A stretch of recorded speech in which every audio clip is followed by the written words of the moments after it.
Hello everyone, আজকে আমি তোমাদের সাথে শেয়ার করব সকালবেলা একটু দেরি করে ঘুম থেকে উঠলে ঠিক সময়ের মধ্যে কি করে আমি কাজগুলো সামলে নিই।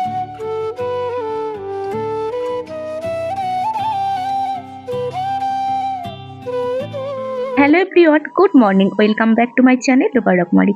আমার রূপা রকমারি চ্যানেলে আরো একটি নতুন ব্লগে তোমাদের সকলকে অনেক ভালোবাসা জানাই। দেখো বন্ধুরা, সকালবেলা একটু দেরি হয়ে গেছে ঘুম থেকে উঠতে। তো দেরি করে ঘুম থেকে উঠলে খুবই প্রবলেমের মধ্যে পড়ে যায়, কিন্তু সেইগুলোকে না চিন্তা ভাবনা করি আমি কিন্তু কাজে লেগে পড়ি। কারণ কালকের ভিডিওটা আমার এখনো ভয়েস ওভারটা ঠিকঠাক করে পুরোটা কমপ্লিট করে দেওয়া হয়নি। অর্ধেকটা দিয়ে প্রচন্ড ঘুম পাচ্ছিল, ঘুমিয়ে পড়েছিলাম, সেই জন্যই আজকে উঠতে দেরি হয়ে গেছে। পিছনের কাজ যদি পড়ে থাকে না, সকালবেলা নিজের এই সমস্ত কাজগুলোতেও কিন্তু মন লাগে না। তাই প্রথমেই আমি পিছনের কাজগুলোকে একটু কমপ্লিট করে নিয়ে তারপরে আমার সংসারের কাজকর্মে লেগেছি। দেখো বিছানাটা ফার্স্ট গুছিয়ে নিলাম, তারপরে দেখো কয়েকটা বিছানার মধ্যে যে গামছা টামছা এসব ছিল সেগুলোকে ভাঁজ করে জায়গা মতো তুলে দিলাম। তারপর আমি এই ঘরের বিছানাটা সুন্দর করে ঝেড়ে ঝুড়ে গুছিয়ে নেব। তো চলো, এগুলো তো গোছানো হয়ে গেল, এবার চলে এলাম বাইরে রান্নাঘরে। আমি ফোনের কাজগুলো করতে করতেই ভাত বসিয়ে দিয়েছিলাম, যেহেতু মাম্মাম রয়েছে, মামামকেও খাওয়াতে হবে টাইমে। এখন বাজে পুরো 10টা। যেহেতু মামামকে সকালবেলা একবার চিনি মুড়ি জল খাইয়েছিলাম, সেহেতু ওকে দেরি করেই ভাতটা খাবো। তো চলো এখন ভাতটা বেড়ে নেবো ওর জন্য।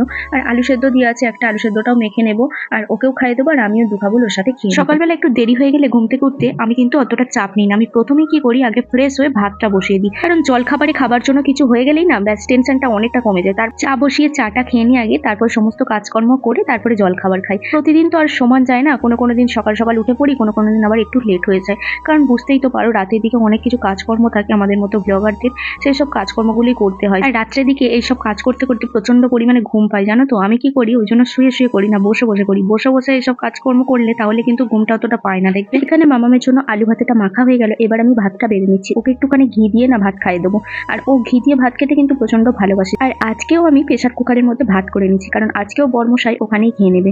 তো ওর তো মর্নিং ডিউটি চলছে, এই সপ্তাহটাই চলবে। তো চলো ভাত বেড়ে নিয়ে একদম চলে এলাম ঘরের মধ্যে, পাখাটা চালিয়ে দিচ্ছি। এবার আমি মামামকে খাইয়ে দেবো। আর খাতে খাতে আমি এত কার সাথে কথা বলছি বলো তো, ওর সব বন্ধু বান্ধবরা এসেছে খেলা করার জন্য, তো ওদের সাথেই খেলা করবে। যাই হোক, তোমরা আমাকে প্রতিদিনই নাইটি পরে সমস্ত কাজকর্ম করতে দেখো, আজকে কেন এই ড্রেসটা পরে সমস্ত কাজকর্ম করছি? হ্যাঁ বন্ধুরা, আজকে না একটা জায়গায় যাওয়ার ছিল, জানো তো, সেই জন্য এইসব কাজ ফেলে রেখে দিও। মাঝখানে আমাকে একবার কিন্তু যেতে হয়েছিল। অনেকক্ষণ পর তোমাদের সামনে এলাম, দেখতেই পেলে এতক্ষণ ধরে কি কি করছিলাম না করছিলাম। তো আজকে না ব্লগটা স্টার্ট করতে অনেকটাই দেরি হয়ে গেছে, জানো তো। আসলে কি বলতো, কালকে যে ব্লগটা আমি বানিয়েছিলাম, যেটা এখন তোমরা দেখছো, তো সেই ব্লগটা আমার এডিটিংটা কালকে রাত্রের দিকে মানে কিছুক্ষণ বসে করেছি 12টা পর্যন্ত। তারপর হচ্ছে আমার ফোনটা চার্জ শেষ হয়ে গেছিলো, আর আমি ভয়েস ওভারটা দিতে পারছিলাম না। অলরেডি আমার এডিটিংটা করা ছিল, জাস্ট ভয়েস ওভারটা দিতে বাকি ছিল, সেই ভয়েস ওভারটা দিতে পারছিলাম না। সেই জন্য না আমি কি করছিলাম, সকালবেলা ঘুম থেকে উঠেছি কিন্তু অনেকক্ষণই, 6:30 পৌনে 7টা হবে। দিয়ে তারপরে আমি বসেছিলাম হচ্ছে আবারও এডিটিং করতে নতুন করে। তো এডিটিংটা কমপ্লিট করতে আমার অনেকক্ষণ টাইম লেগে গেল, মোটামুটি 4.5 ঘন্টা লেগেছে। সেই জন্য আমার মানে আপলোডটা দিতেও দেরি হয়েছে, প্লাস আমার কাজকর্ম শুরু করতেও দেরি হচ্ছে, আর তোমাদের সাথে ব্লগ শুরু করতেও দেরি হয়েছে। তো সেই জন্য একটু বেলা থেকে শুরু করলাম, যাকে কিছু করার নেই, কি আর করা যায় বলো। এবার ওটাকে তো ঠিকঠাক টাইমে দিতে হবে, তাও টাইমে দিতে পারিনি। 9:30 দেওয়ার কথা, সেটাকে আমি দিলাম হচ্ছে পুরো 10টার কাছাকাছি, এরকম বাজে আর কি। তো চলো দেখতে থাকো। এবার হচ্ছে এইমাত্র খাওয়া দাওয়া করলাম, মেয়েকেও খালাম, আমিও খেলাম। ভাতটা বসিয়ে দিয়েছিলাম এডিটিং করতে করতে। যাই হোক, ওদিকে মাছ নিয়ে আছে, দেখি মাছও বেছে ধুয়ে রেডি করে রেখে দিয়েছি। তো চলো এখন এবার রান্না বান্নাটা করে নিই ঝটঝট করে। আনাচু কেটে নিয়েছি, তার মধ্যে এইসব করতে করতেই চলো। মামামকে ভাত খাওয়ানোর পরে আমি ওর সাথে দুখাবল ভাত খেয়ে নিয়েছি, তারপরে চলে এলাম একদম রান্না বান্না করতে, কারণ এখন বাজে পুরো 11টা 15। তো এখন যদি রান্না বান্নাটা আমি না করি তাহলে কিন্তু আরও বেলা হয়ে যাবে।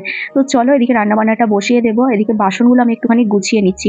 তারপর দেখো এখানে কড়াই বসিয়ে দিচ্ছি, এবার আমি বসাবো হচ্ছে ঢ্যাঁড়স ভাজা, কারণ ঢ্যাঁড়সটা আমি কেটে রেখে দিয়েছিলাম। আর যা যা রান্না হবে সেই সবজিগুলো আমি ফোনের কাজ করতে করতে কেটে রেখেছিলাম সকালবেলা, কারণ আমি জানি যেহেতু বেলা হয়ে গেছে প্রচণ্ড চাপ হয়ে যাবে আমারই, সেই জন্য এক এক করে সমস্তটাই গুছিয়ে নিয়েছিলাম। তো চলো এখন কড়াইয়ের মধ্যে সরষের তেল দিয়ে দিচ্ছি, ঢ্যাঁড়সগুলো ভালো করে ধুয়ে রেখে দিয়েছিলাম, এবার আমি একটু নুন আর হলুদ দিয়ে ঢ্যাঁড়সগুলো দিয়ে দেবো। তো চলো, ঢ্যাঁড়স ভাজতে তো অনেকক্ষণই টাইম লাগে, তাই না? তো ঝটাঝট করে আমি ঢ্যাঁড়সটা ভেজে নিই। সংসারের সব থেকে বড় কাজটা হলো রান্না বান্নার কাজ, এটা যদি সময় মতো ঠিকঠাক করে করা যায় তাহলে কিন্তু অনেকটা শান্তি লাগে। দেখো ঢ্যাঁড়স ভাজতে বসিয়েছি, আজকে নিয়েছিলাম সিলভার কাপ মাছ। দেখো মাছটা একদম কেটে বেছে নুন হলুদ মাখিয়ে রেখে দিয়েছি। তো চলো ঢ্যাঁড়স ভাজাটা হয়ে গেলে আমি মাছগুলোকে এক এক করে ভেজে নেবো। আর আজকে রান্না করবো হচ্ছে আলু আর পটল কেটেছি, আলু পটল দিয়ে মাছ দিয়ে ঝোল করব।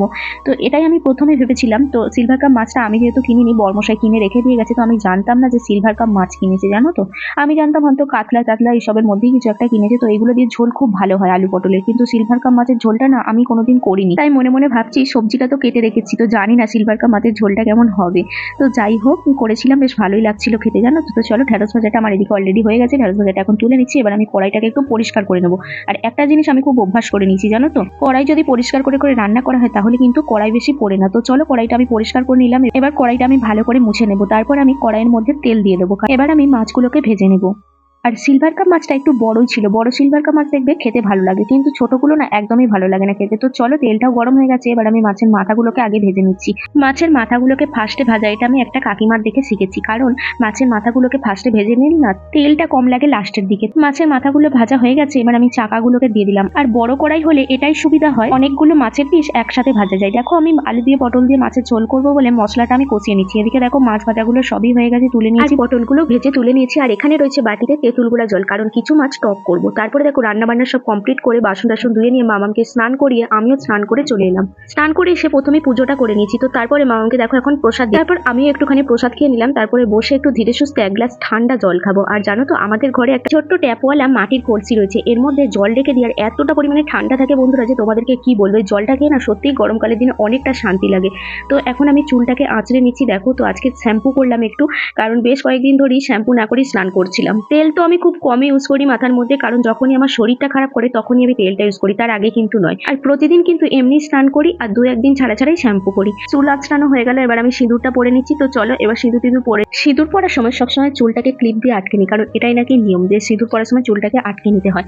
তো চলো যাই হোক সিঁদুরটা আমার পরা হয়ে গেল। এবার তোমাদেরকে দেখিয়ে দিই আজকে কি কি রান্না বান্না করেছি। এই দেখো এখানে করেছি হচ্ছে ঢেঁড়স ভাজা। ঢেঁড়স ভাজা খেতে আমার কিন্তু ভীষণ ভালো লাগে। তার সাথে রয়েছে ভাত। আজকেও কিন্তু ভাতটা আমি প্রেসার কুকার থেকে বাটির মধ্যে ঢেলে নিচ্ছি। আর এই দেখো সিলভার কাপ মাছ দিয়ে আলু দিয়ে পটল দিয়ে ঝোল, কারটা কিন্তু সেই হয়েছে। আর কালকের আমের চাটনি করেছিলাম, সেই চাটনিটা আছে। আর এখানে রয়েছে মাছের টক। তো দেখো বন্ধুরা স্নান টান করে চলে এসেছি, এসে পুজোটা করে নিলাম। তো এবার হচ্ছে মামামকে খাওয়াবো। আর এখন বাজে হচ্ছে 1:22। তো চলো মামামকে এখন খাইয়ে দিই, তারপরে আমি খাবো, খেয়ে তারপর রেস্ট নেবো। চলো। দুপুরবেলা খাওয়া দাওয়ার পরে একটুখানি রেস্ট নিয়েছিলাম, মানে একটুখানি ঘুমিয়েছিলাম। ঘুম থেকে দেখো এখন উঠে পড়েছি, এখন বাজে পুরো 5:30। বর্মশাই ডিউটি থেকে চলে এসেছে। আর এখন আমি বসে পড়েছি যে কালকের দোকানগুলো গোছাতে। কাল থেকে এই ব্যাগের মধ্যেই ছিল, তো কালকে আর গোছাইনি, ভালো লাগছিল না, সেই জন্য ভাবলাম আজকে আমি এগুলোকে গুছিয়ে রেখে দিই, নাহলে আবার ইঁদুর টিঁদুর লেগে যাবে। তো চলো এখানে এক এক করে আমি যেগুলো যা কৌটোতে ঢালা সেগুলো সমস্ত কিছু কেটে কেটে কৌটোর মধ্যে ঢেলে নিচ্ছি। আর যেগুলো গোটা গোটা প্যাকেটে রাখা সেগুলো গোটা প্যাকেটেই রেখে দেবো। কিছুদিন আগে একটু তরকা ডাল ছিল, সেই তরকা ডালটাকেও আমি বার করে ভিজিয়ে দিলাম। এটা কিন্তু পোকা লেগে গেছে জানো তো, ভালো করে এই জন্য ধুয়ে নিচ্ছি, দিয়ে একটুখানি ভিজিয়ে রেখে দেবো। দেখি আজকে নাহলে কালকে করে ফেলবো।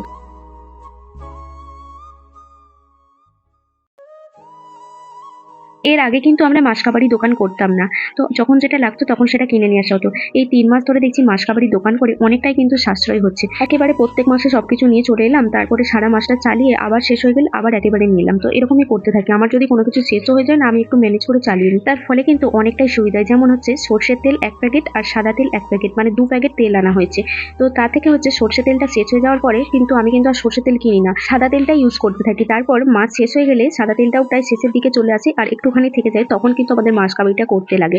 তো তারপরেই মাসকাবাড়িটা করে আনি, তাহলে কিন্তু আমার সর্ষের তেলটা একেবারেই কেনা হলো, আবার কিন্তু মাঝখানে আর কেনা হলো না। তো এইভাবেই চালিয়ে নিতে হয় একটু ম্যানেজ করে। আগের দিনের ভিডিওতে তোমাদের বলেছিলাম যে বয়স বাড়ার সাথে সাথে অনেক কিছু এক্সপিরিয়েন্স পাচ্ছে, তো এগুলো কিন্তু আমার এক্সপিরিয়েন্স, ঠিক আছে, কারণ আমি নিজে করে করে দেখেছি এগুলো, যে কোনটায় কিভাবে কি হচ্ছে, কোনটা করলে ঠিক হবে না হবে, এটাই আর কি। সমস্ত মাসকাবাড়ি দোকানপত্রকে এই বালতিটার মধ্যে রেখে দিই। এটা কিন্তু বড় ঢাকনা দেওয়া বালতি, তো এটা দিয়ে আমার সুবিধা হয় সমস্ত কিছু রাখতে, কারণ এটা বেশ বড়ও রয়েছে আর সবকিছু ধরেও যায় এর মধ্যে। তো এবারে কিন্তু আমি একটা বড় প্যাকেট হলুদের প্যাকেট নিয়েছি, কারণ ছোট ছোট প্যাকেটগুলো নিলে শেষ হয়ে যাচ্ছে, আবার কিন্তু প্রবলেম হয়ে যাচ্ছে, সেই জন্য একটা বড় প্যাকেটই নিয়ে নিয়েছি। আর মামামের তো টিফিনের জন্য নানা রকমের নুডলস এইসব তো রয়েছে। এবারে মাসকাবাড়ি বাজারে একটা জিনিস নতুন অ্যাড হয়েছে, সরি একটা নয়, দুটো জিনিস নতুন অ্যাড হয়েছে, সেটা হচ্ছে গ্লুকন ডি আর হচ্ছে ছাতু, এই দুটো। কালকে ভাবলাম দোকান করার সাথে সাথে অনেকগুলো কৌটোও কিনবো, তো সেগুলো আর হলো না বন্ধুরা, কারণ এখানে না ওইরকম ভাবে কৌটো মৌটো পাওয়া যায় না। তো এগুলো কিনতে গেলে তারকেশ্বর যেতে হবে। তো দেখো বন্ধুরা এদিকে হচ্ছে কালকে তো দেখতেই পেলে যে শপিং মলে গেছিলাম, মাসকাবাড়ি বাজার টাজার করে নিয়ে এলাম, নিয়ে এসে আজকে গোছালাম, ঠিক আছে। তো দুপুরবেলায় খাওয়া দাওয়ার পরে রেস্ট নিচ্ছিলাম, তারপরে ঘুমিয়েও গেছিলাম একটুখানি, এডিটিং এর কাজটা একটু এগিয়ে রাখলাম, তারপরে ঘুমোচ্ছিলাম। ঘুম থেকে উঠলাম, বর্মশাই বাড়ি চলে এসেছে ডিউটি থেকে, ওকে এক গ্লাস গ্লুকন্ডি করে দিয়েছিলাম। তারপর বসে বসে এখন মাসকাবাড়ির বাজারগুলো সব গুছিয়ে রেখে দিলাম, এখনো 1 মাস পুরো টেনশন নেই। তো চলো এখন আর এই যে কয়েকটা জিনিস আছে আটা একটু জায়গায় জায়গায় রেখে দেবো, দিয়ে আমরা একটু রেডি হয়ে বাইরে বেরোবো। চলো। দোকান বাজারগুলো গুছিয়ে চলে এলাম হচ্ছে চা নিয়ে বিকালবেলা। তো আজকে জানো তো সকালবেলা যেহেতু দেরি করে ঘুম থেকে উঠেছি, সকালবেলা সেই জন্য চাটা পর্যন্ত আমার খাওয়া হয়নি। তো ভাবলাম হাজবেন্ড বিকালবেলা ডিউটি থেকে বাড়ি আসার পরই চাটা বানাবো। মামামের দিকে ঘুম থেকে উঠে গেছে, দেখো ঘুম থেকে উঠিয়ে বসে গেছে বিস্কুট আর চা নিয়ে আমাদের সাথে। চায়ের সাথে রয়েছে হচ্ছে সো সুইট বিস্কুট। এই বিস্কুটটা না দারুণ করেছে জানো তো, খেতে কিন্তু ভীষণ ভালো লাগছে, ওপরটা বেশ চিনির লেভেল করা, ওই জন্য আরো বেশি ভালো লাগছে। চাটা খাওয়ার পরে একটুখানি রেডি হয়ে নিলাম, কারণ যাবো হচ্ছে বাজারের দিকে, আরো দুটো জিনিস কেনার আছে। তো চলো এখন একটুখানি নাচ গান করে নিচ্ছি।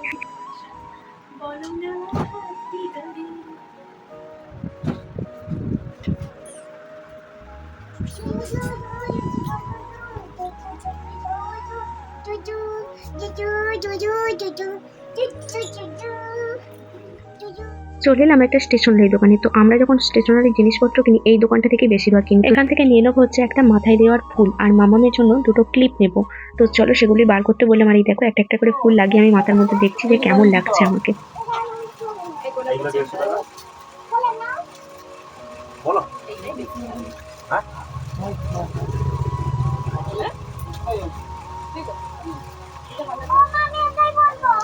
লাল গোলাপ নেবে? গোলাপ তো লালই ভালো, তাই তো? অবশ্যই। পড়াশোনা হচ্ছে? লাগছে ভালো, ভালো লাগছে। এটাই থাক। আর অন্য কিছু ওই ফুলটা কেমন হবে? এটা নিয়ে নিয়েছে আর কিচ্ছু দেখতে হবে না, আমি বলে দিচ্ছি।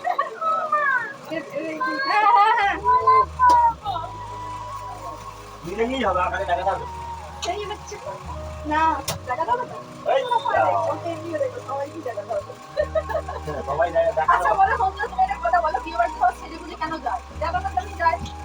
আমি কিন্তু মেয়েদের দেখি, তাই কি শুধু কি আমার বউকে নিয়ে গেলেও আমি দেখি, হ্যাঁ, আমি দেখি অন্যরকম দেখি, অন্যরকম সৌন্দর্য যদি কে কিরকম মাথায় সেজেছে, কে চুরি পড়েছে, কে হার করেছে, এগুলো আমি লক্ষ্য রাখি। হ্যাঁ, আগে বলছি সৌন্দর্য যদি আকর্ষণ যদি নাই করে কি আর হবে? তাই না? হবে না। এখন তো এই দিকটা বেশি হচ্ছে। আর মামামের জন্য তো মাথা ক্লিপ দাও। একটা মাথায় দেবার ফুল নিলাম আর মামামের জন্য দুটো ক্লিপ নিলাম। এবার এগুলো নিয়ে চলে এলাম হচ্ছে একটা জামা কাপড়ের দোকানে। এখান থেকে নিয়ে নেবো একটা মামামের জন্য সুন্দর দেখে জামা, কারণ সামনেই রয়েছে আমাদের বিয়ে বাড়ি। বিয়ে বাড়িতে পরার মতো মামামের সেরকম জামা নেই, তাই ভাবলাম মামামের জন্য একটা সুন্দর দেখে জামাই কিনে নিই। তো চলো বাড়িতে চলে এসেছি, আর এই দেখো যে জামাটা কিনেছি সেই জামাটা পরে ও ঘুরতে আরম্ভ করে দিয়েছে। আর জামাটা কিন্তু খুব সুন্দর দেখতে, তোমরা কিন্তু কমেন্টে বলো জামাটা কেমন হয়েছে। আমার তো ভীষণ ভালো লেগেছে। আর ওর মাথায় যে দুটো ক্লিপ দেখতে পাচ্ছ ওই ক্লিপ দুটো কিনেছি আজকে ম্যাচিং করে করে। তো চলো এখনো পোজ দিচ্ছে। আর এই দেখো আমার জন্য কিনেছি এই মাথার ফুলটা, কেমন হয়েছে একটু কমেন্টে বলো। আরো অনেক রকমের ফুল বার করেছিল, আমার কিন্তু এক চান্সে এটাই পছন্দ হয়েছে। 3টে গোলাপ আর সাথে কিন্তু এই ধরনের ফুলগুলো রয়েছে, বেশ ভালো লাগছে দেখতে। কিন্তু এটা বিয়ে বাড়িতে মাথায় খোপা করে এই ফুলটা লাগাবো। ড্রেসটা না চেঞ্জ করি এখানে বরমশাইয়ের সাথে বানিয়ে নিচ্ছি রিলস। আমি নিজের একা একাও বানিয়েছি অনেকগুলো রিলস। এই রিলস গুলো তোমরা দেখতে পাবে আমার ইনস্টাগ্রাম পেজে, আর আমি ইনস্টাগ্রাম পেজটা আছে রূপা রকমারি দি, তোমরা চাইলে দেখতে পারো। তারপরে দেখো ডিনার করা কমপ্লিট হয়ে গেছে। তো চলো এখন এবার শুয়ে পড়ে পারো। আজকের ব্লগটা এখান পর্যন্ত কেমন লাগলো অবশ্যই কমেন্টে জানিও। ভালো লাগলে লাইক কমেন্ট